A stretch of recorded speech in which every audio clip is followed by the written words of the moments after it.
দেখতে দেখতে ১ বছরের বেশি হয়ে গেছে এবং আমি নানা ফলোয়ার্সদের থেকে বম্বেতে ফুড, ট্রাভেল ভ্লগস এর অনেক রিকোয়েস্ট পেয়েছি। অনেস্টলি সেটা সম্ভব নয়। কারণ দিনের অর্ধেকের বেশি কাটে অফিসে আর বাকিটা নেটফ্লিক্স দেখে। হাইব্রিড মডেলের বাড়ি থেকে ৫ দিন কাজ করতে পারি।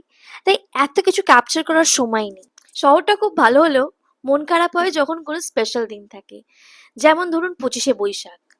এদিকে বাংলায় আবার ইলেকশন রেজাল্টস এর পর সে এক নতুন মেজাজ। I was feeling quite nostalgic. আমাদের আগের অ্যাপার্টমেন্টে ২৫শে বৈশাখে অনেক নাচ গানের প্রোগ্রাম হতো। বেশিরভাগ সময় পারফর্ম করতাম। কিন্তু যখন আস্তে আস্তে নাচ করা ছেড়ে দিয়েছি তখন বন্ধুদের সাথে আড্ডা মারতাম। কিন্তু সেজেগুজে নামতে হতো। তো I was quite missing the moment and ভাবলাম বাইরে একটু বেরোবো। তার আগে একটু বাঙালি কায়দায় সেজে নেওয়া যাক। ইচ্ছেটা জেগেছিল ঠিক তার আগের রাতে, কিন্তু আমার কাছে কোনো শাড়ি ব্লাউজ কিছুই নেই। তাই অ্যামাজনে ভরসা। লিটারালি ৭ ঘন্টায় শাড়ি ব্লাউজ দুটোই পাওয়া গেল।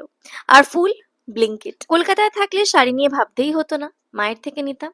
ব্লাউজ হলে তো বেহালার Jyoti. Life has changed a lot lately and I'm so much dependent on online platforms. I'm literally appreciating the services because না হলে হয়তো এই মোমেন্টস গুলো ফিল করা যেত না। আর যারা ভাবছে পেটিকোটের কি করলাম কেন কি সাদা sari, let me remind you I am using a white links and this is the final look. চুল নিয়ে আর বেশি স্টাইলিং পোষালো না। অলরেডি ভাবছিলাম ফুল লাগিয়ে বেরোলে লোকে কি ভাববে, but who cares. I want the photos to be perfect. And this time I literally missed the post election vibe in Kolkata. Stay tuned for the next video.